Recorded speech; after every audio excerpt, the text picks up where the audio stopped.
দাসীদের পক্ষে রাজমহল সাজাইতে ফুলের বাগানের দিকে ফুল তোলার জন্য আগমন করছে। ফুলেরই বাগানে ফুটিল ফুল রে পরিবার এলো ঠিক না আইল না। আচ্ছা ভাই, ফুলেরই মধ খাইল না, ফুলেরই বাগানে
তখন আমি আমার প্রিয় মন্ত্রার জন্য একটি সোনার উপহার বেঁচে রাখি আমার ভবনে মনের মতো। হ্যাঁ মহারানী, আমরা তাহলে আছি মহারানী, আমরা তাহলে আছি, আমরা তাহলে আছি।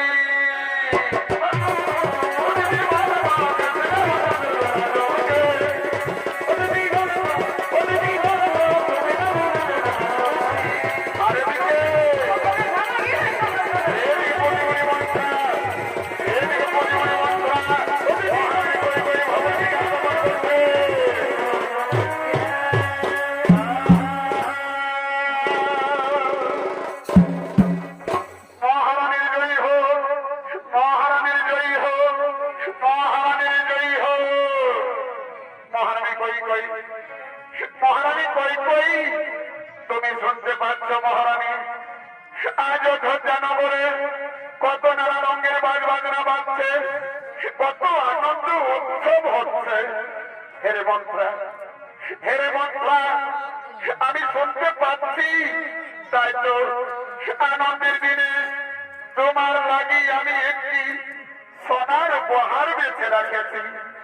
আজ আমি নিজের হাতে তোমার গলায় পরিয়ে দিতে চাই। চুলাই যাক সব পরিয়ে না হার আমাকে, যাতে তোমার খারাপ দিন আমার নিজের চোখে দেখতে না হয়। ওরে মন্ত্রা, ওরে মন্ত্রা, একটি যাতা বলছো রে মন্ত্রা? হ্যাঁ আমি ঠিক বলছি, তোমার বুদ্ধি তো সব ভ্রান্ত হয়ে গেছে। রাজা দশরথ রামকে রাজা করার কথা কখনো কি তোমাকে বলেছিল?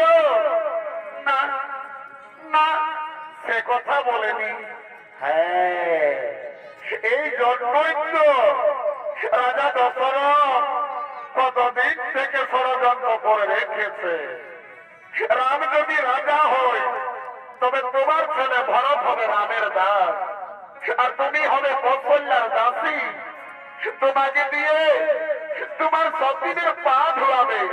বললে রানী, না না, আমি কারো দাসী হব না, আমি কারো পা ধুব না। হ্যাঁ, এই জন্যই তো বলি, জিততে দাও বাজি, পাল্টে দাও সমার ধারাকে। ওরে মন্ত্রা, ওরে মন্ত্রা, তাহলে এখন আমি কি করি মন্ত্র বলো না? ও, রাস্তা কি আমাকেই বলে দিতে হবে? ওরে মন্ত্রা, তুমি ছাড়া কে আছি এখন আমার বলো না? তবে এখন আমি এদিকে কান্না দাও। বুঝলেন, আমি রাজা মনে হয় ওই দিক থেকে আসবে। রাজার মেয়ে কোথায়? তুমি আমার কথাটা যেন ভুলে দিও না রানী, কথাটা যেন মনে থাকে। আমি এবার আছি মহারানী, আমি এবার আছি, আমি এবার আছি, আমি এবার আছি, আমি এবার আছি।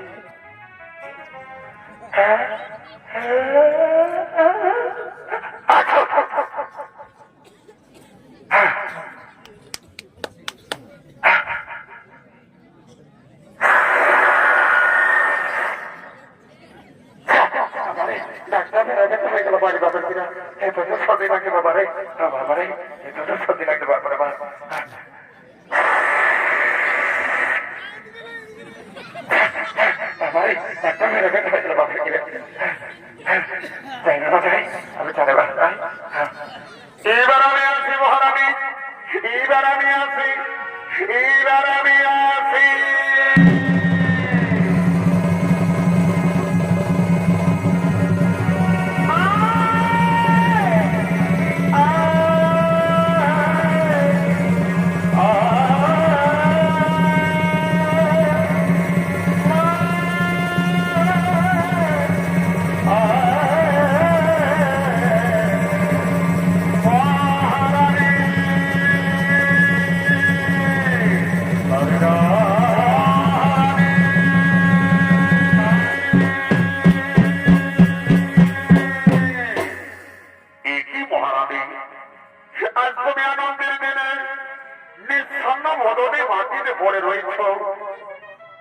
মহারানী, তুমি আমায় কথা বলছো না কেন? কি মহারানী, তুমি কি আমার প্রতি কোনো রাগ করে রয়েছ? বলো মহারানী, আজ আনন্দের দিনে তোমাকে কি দিলে তুমি খুশি হবে মহারানী? এখনো পর্যন্ত তোমার পুরনো প্রতিশ্রুতি পূরণ করনি, আর নতুন করে কি চাইবো আমি? কোন পুরনো প্রতিশ্রুতি পূরণ করেনি রানী? ও দেখেছ, তাও ভুলে রয়েছ। আমাকেই কি মনে করে যেতে হবে? তবে শুনুন, তবে শুনুন, যেদিন আপনি দেবাসুরের যুদ্ধে দেবরাজেন্দ্রকে সাহায্য করতে গিয়েছিলেন, সেই দিন আপনি দেবাসুরের যুদ্ধে অজ্ঞান মূর্ছিত অবস্থায় পড়েছিলেন। সেই দিন আমার সেবা যত্নে খুশি হয়ে আমায় দুইখানা বর দিতে চেয়েছিলে মহারাজ।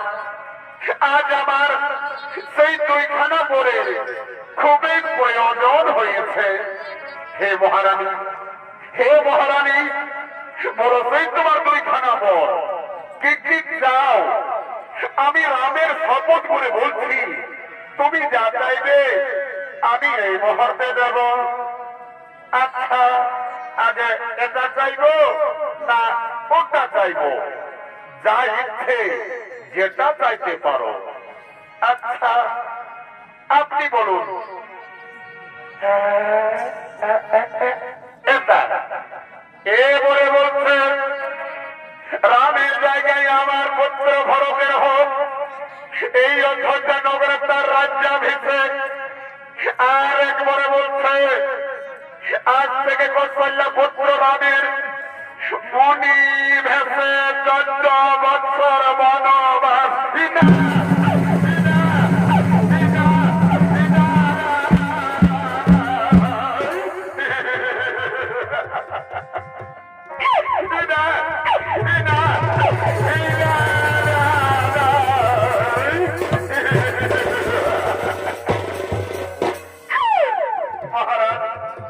মহারাজ, আপনি নামায় বলেছিলেন মহারাজ, সূর্য বংশের রীতি নিয়ম হলো প্রাণ যায় তবু বচন না যায়। তবে কি রঘুবংশের বচন মিথ্যে হয়ে যাবে মহারাজ? যদি রঘুবংশের বচন মিথ্যে হয়ে যায় তাহলে সারা পৃথিবীর লোকে আপনাকে ছিছিদু করবে মহারাজ। সারা পৃথিবীর লোকে আপনাকে ছিছিদু করবে।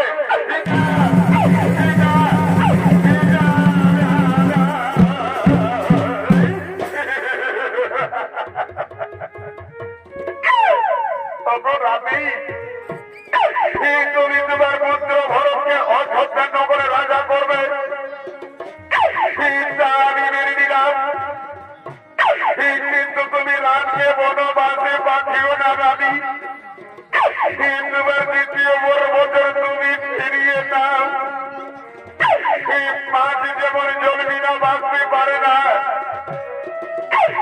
মাছ যেমন জল বিনা বাঁচতে পারে না, তেমনি এই রাজা দশরথ রাম বিনা বাঁচতে পারবে না রানী। রাম বিনা বাঁচতে পারবে না। তুমি চোখের ঘরে আগুন লাগিও না রানী। তুমি চোখের ঘরে আগুন লাগিও না।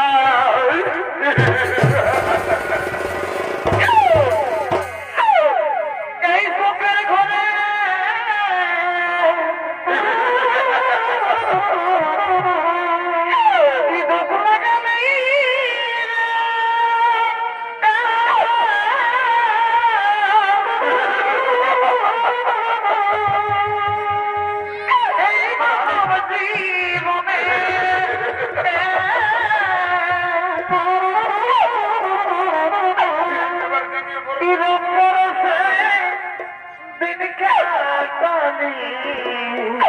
তুমি ফিরিয়ে যাও। ভাবলে না তুই